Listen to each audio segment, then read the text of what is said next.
1988-89 காலகட்டம்.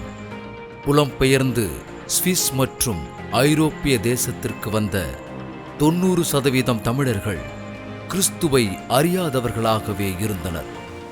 அந்நாட்களில் ஆத்மபாரம் நிறைந்த தேவ மனிதர்களால் சுவிசேஷம் அறிவிக்கப்பட்ட போது மனமுவந்து அநேகர் இயேசுவை சொந்த இரட்சகராக ஏற்றுக்கொண்டார்கள்.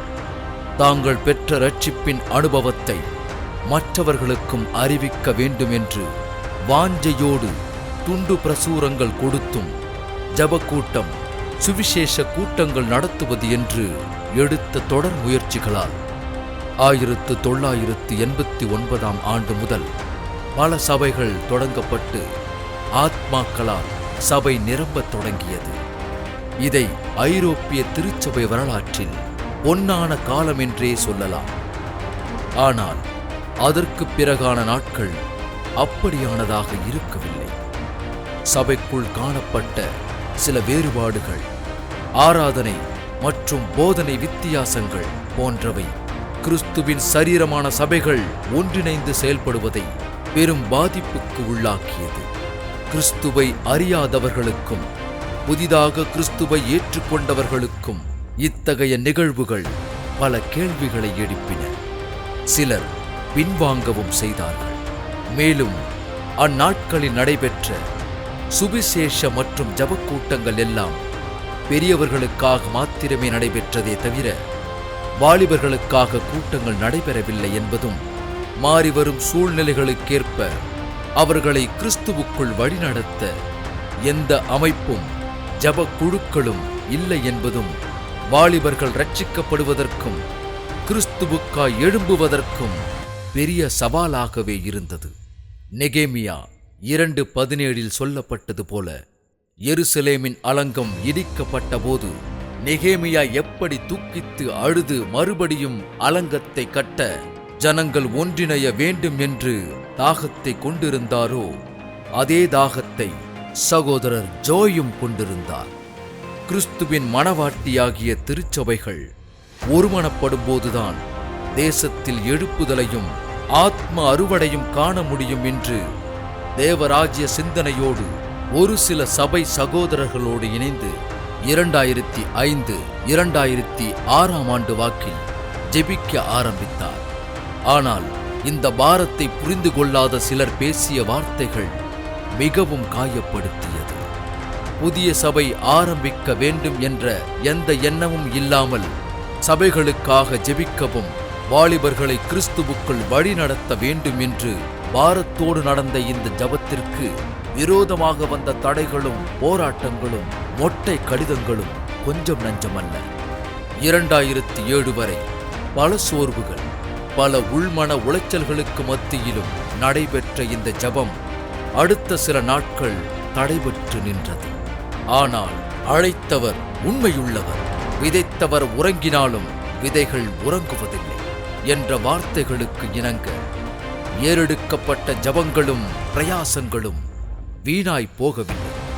2008 ஆண்டு நவம்பர் மாதம் ஒரே கிழமையில் பல்வேறு சபையில் உள்ள வாலிபர்கள் ஒன்றிணைந்து செயல்பட வேண்டும் என்று தேவ ஆவியினால் ஏவப்பட்டு அதை எப்படி செய்யலாம் என்று பல கேள்விகளோடு விடை தேடி சகோதரர் ஜோய் அவர்களை தொடர்பு கொண்டனர்.